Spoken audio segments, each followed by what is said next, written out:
Okay, past paper question for carboxylic acids. Question 1 में क्या लिखा है? Describe and explain the relative acidities of chloro ethanoic acid and ethanoic acid. क्या पढ़ा था हमने? क्लोरीन ग्रुप इलेक्ट्रॉन विथड्रॉइंग है, तो क्लोरीन जो लगा हुआ है इस वजह से इसकी एसिडिटी इंक्रीज हो जाएगी। ठीक है ना? तो chloro ethanoic acid is a stronger acid than ethanoic acid due to the presence of the electron donating chlorine atom in chloro ethanoic acid. Electron withdrawing group. अच्छा, क्वेश्चन 2 जो है इसके अंदर इन्होंने बोला है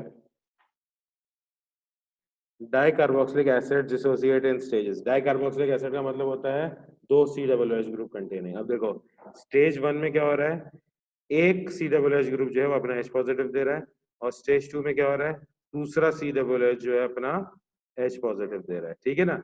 the pK value for stage 1 and stage 2 for some dicarboxylic acids are listed below. ठीक है ना? अब इसमें जो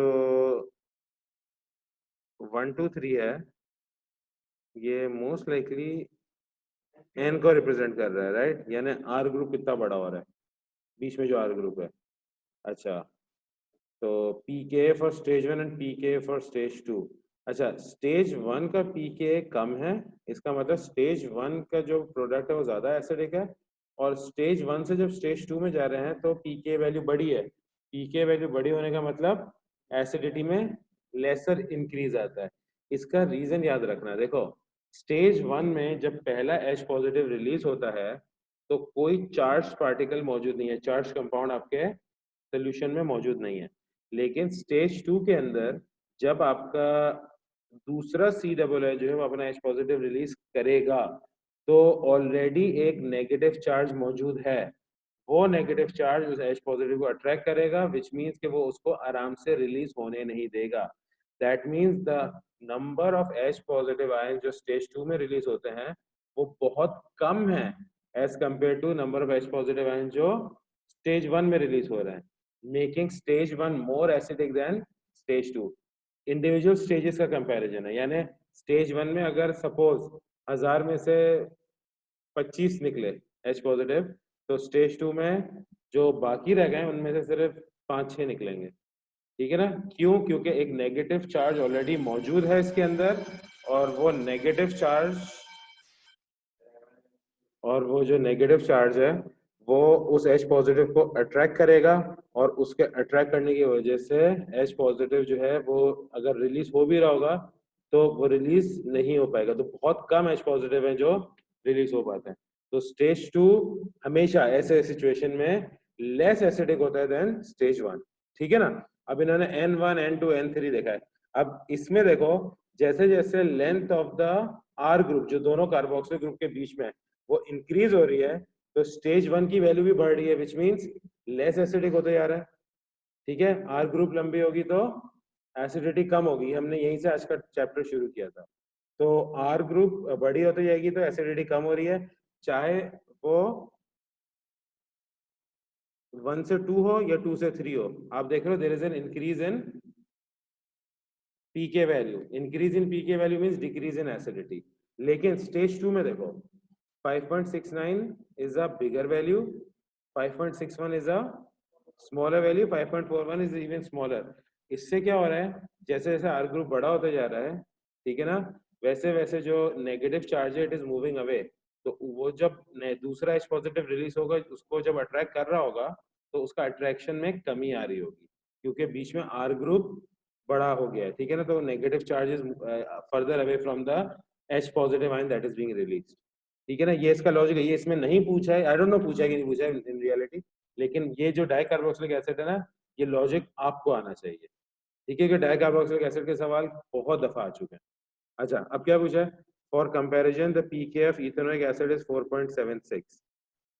पीके of ethanoic acid, ethanoic acid single उसका है COOH ग्रुप कंटेनिंग। ठीक है, 4.76 है। State the mathematical relationship between pKa and the acid dissociation constant Ka। क्या होता है? हाँ, pKa is negative log of Ka। ठीक है ना? pKa is the negative log of Ka। अच्छा, सवाल के आगे चलते हैं। With reference to the table above, suggest why pKa1 value are all smaller than the pKa of ethanoic acid. pKa1 values are all smaller. ठीक है, pKa1 value smaller होने का मतलब क्या होता है? मोर एसिडिक है। ठीक है। तो जितनी गिवन एसिड्स हैं ये मोर एसिडिक हैं than ethanoic acid. becomes larger as n increases। n आपका इलेक्ट्रॉन डोनेटिंग ग्रुप है। as n increases, ठीक है, acidity decreases। suggest why all the pKa2 values in the table above are larger than the pKa of ethanoic acid। इसका reason वही है कि the second H positive ion when being released is attracted by the negative charge already present, thus only a few H positive ions are able to go into the aqueous state। ठीक है, since the number of H positive ions in aqueous state are less, so the solution is less acidic than ethanoic acid, right? इन्होंने यहाँ ethanoic से compare करवाया। अच्छा, question 3, इसमें भी पीके दिया हुआ है। अच्छा, अब इसमें जो एसिड्स हैं वो सब सिंगल CH ग्रुप कंटेनिंग है, लेकिन इसके अंदर आपका इलेक्ट्रॉन विड्रॉइंग ग्रुप्स हैं। ठीक है ना। अब देखो, पहला जो है इथेनोइक एसिड है 4.8, दूसरा है प्रोपेनोइक एसिड 4.9। यही बोला था ना, जो है एसिडिटी डिक्रीज होती है विद इंक्रीजिंग आर ग्रुप।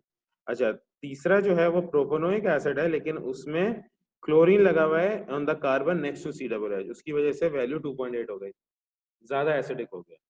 अच्छा, फोर्थ वाले में क्लोरीन जो है वो एडजेसेंट कार्बन पे नहीं लगा हुआ है, वो थर्ड कार्बन पे लगा हुआ है।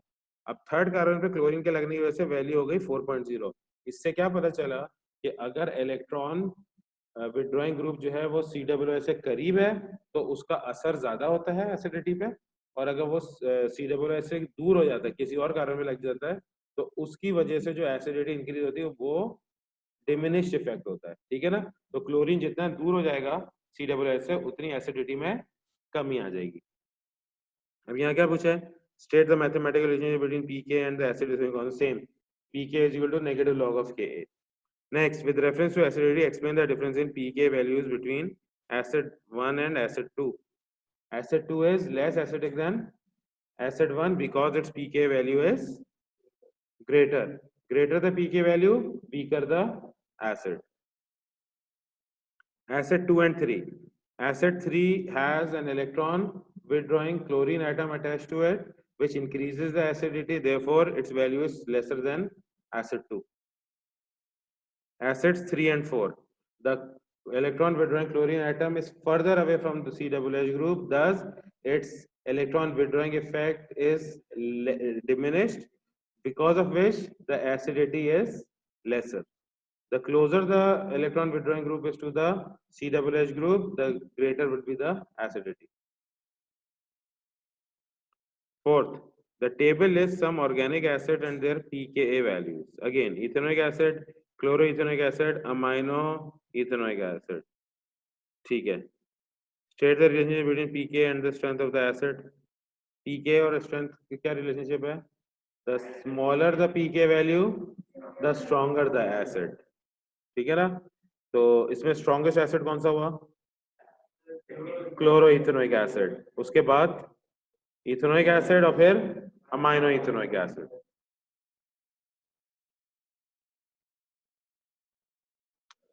Give reasons why the pK value for chloroethanoic acid is smaller than that for ethanoic acid।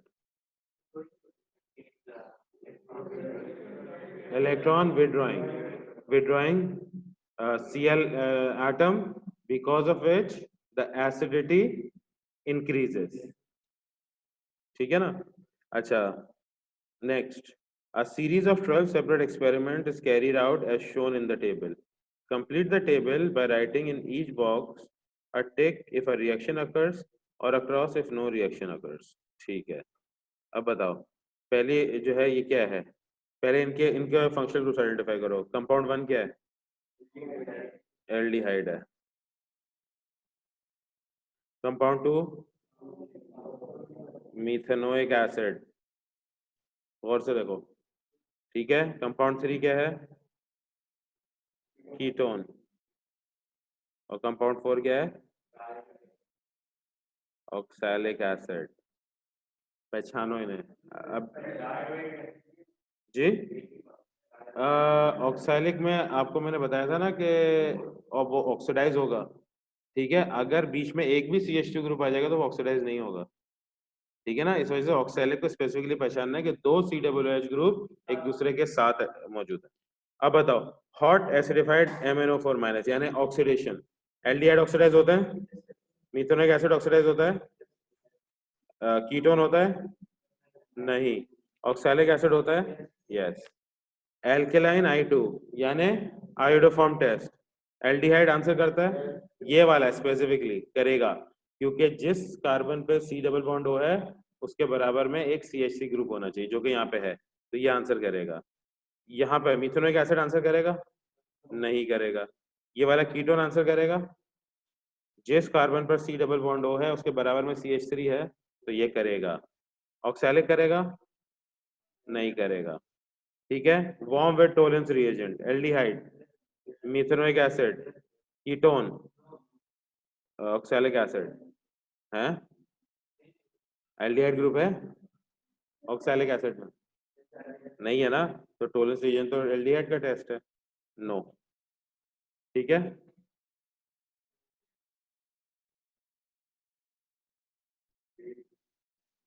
Okay, next question, the ethane diodes of group 2 elements MC2O4 decompose on heating to produce a mixture of two different gases and the solid MO only, ठीक है। Complete the equation for the thermal decomposition of barium ethane diode। अब इन्होंने बोला है कि एक MO बनेगा, MO मतलब मेटल ऑक्साइड, तो बेरियम ऑक्साइड बन जाएगा एक, बेरियम ऑक्साइड। अब हमारे पास क्या बचा? दो कार्बन, दो कार्बन और तीन ऑक्सीजन, दो कार्बन तीन ऑक्सीजन, कौन सी गैसेस बना सकते हैं? एक हो गई कार्बन डाइऑक्साइड, तो अब हमारे पास एक कार्बन और एक ऑक्सीजन बचा, तो दूसरी गैस क्या हो गई? कार्बन मोनोऑक्साइड, ठीक है। इस तरीके से मतलब जो गिवन डेटा है उसके हिसाब से आपने ये रिएक्शन से पहले कभी नहीं देखा होगा, लेकिन जो इन्होंने बोला है उसके हिसाब से आपने खुद ने इक्वेशन बना ली, ठीक है। Describe two observations you would make during the reaction when ethanedioic acid is warm with acidified manganate ion. Two observation, एक होगी effervescence and a colourless gas evolve, क्योंकि carbon dioxide carbon monoxide produce हो रही है तो वो bubble करके बाहर आ रही होंगी, और दूसरा the colour will change from purple to colourless, ठीक है। ये दो ऑब्जर्वेशंस होंगी आपके सामने, okay.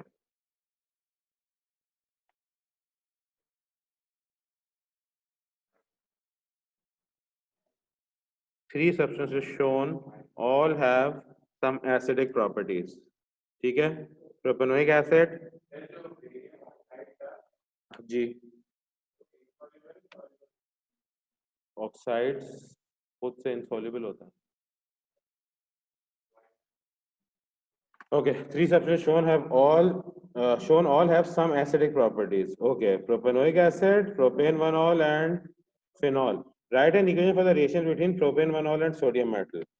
Propane 1-ol C3H1 2 3 4 5 6 7 H7OH plus Na gives C3H7O minus Na plus half H2 gas, ठीक है ना। Na is the test for the OH group, ये हम लोग पिछले चैप्टर में बहुत डिटेल में देख चुके हैं, हर दफा इन्होंने Na डलवाया, तो वी नो के Na जो है वो OH से रिएक्ट करेगा। अच्छा, give the order of the relative acidities of propanoic acid, propane 1-ol and phenol, stating the most acidic first, तो आउट ऑफ दिस सबसे ज्यादा एसिडिक क्या होगा? Propanoic acid, propanoic acid followed by phenol and and में आएगा propane 1-ol, propanol. Explain your answer to one. अब explain your answer to one जो है, इसके अंदर आपकी एक्सप्लेनेशन जो है वो डिपेंड करेगी आपकी जो स्पेस है उसके हिसाब से, और जो मार्क्स है 2 मार्क है। तो बेसिकली आपने क्या समझाना है, प्रोपेनॉल अल्कोहल है, अल्कोहल न्यूट्रल होता है, ठीक है ना, और उसके अंदर आर ग्रुप होती है जो कि H पॉजिटिव को रिलीज नहीं होने देती। दूसरा, फिनॉल के बारे में क्या लिखोगे, उसके जो ऑक्सीजन के लोन पेयर ऑफ इलेक्ट्रॉन्स हैं वो डीलोकलाइज होते हैं, ठीक है, और डीलोकलाइज होने की वजह से OH बॉन्ड की पोलराइजेशन बढ़ जाती है और वो H पॉजिटिव दे सकता है। कार्बोक्सिलिक एसिड के बारे में क्या लिखोगे? Now this is from your as में आपको बताया गया होगा कार्बोक्सिलिक एसिड क्यों H पॉजिटिव देता है।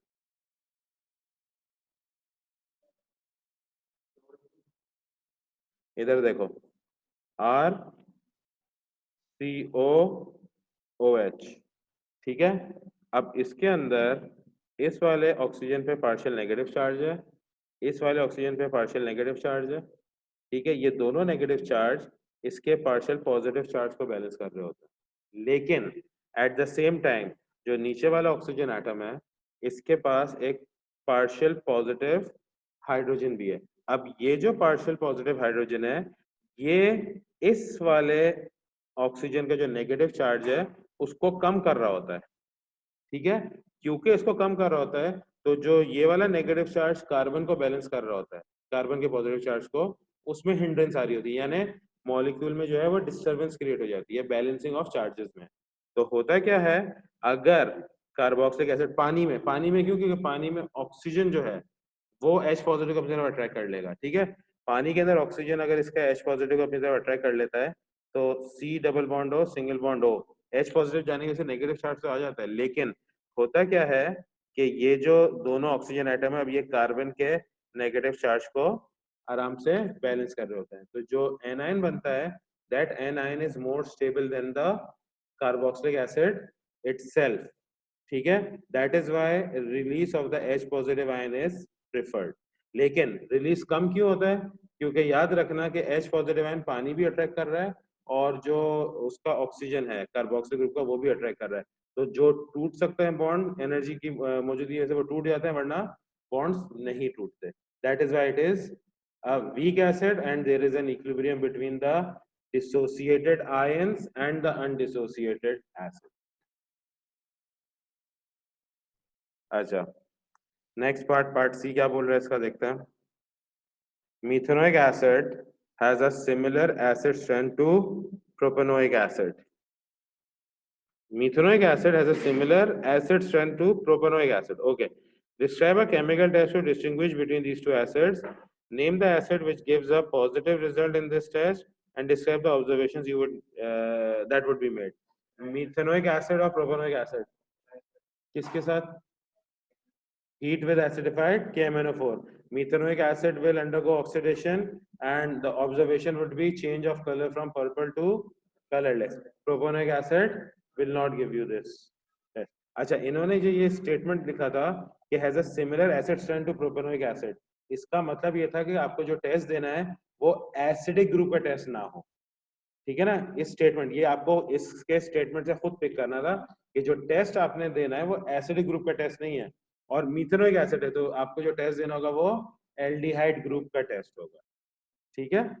Tollens reagent, Tollens reagent, Tollens reagent भी दे कर सकते हो, बिल्कुल आप फेलिंग्स रिएजेंट भी कर सकते हो, ठीक है। लेकिन सबसे आसान ऑनेस्टली, क्योंकि फेलिंग्स और टोलेंस बनाने पड़ते हैं, सबसे आसान है KMnO4 होता है लैब में, डालो, ठीक है, जरा सा एसिड डाल दो HCl और फ्लेम ऑन करके उसको हल्का सा हीट कर दो, पर्पल टू कलरलेस हो जाएगा।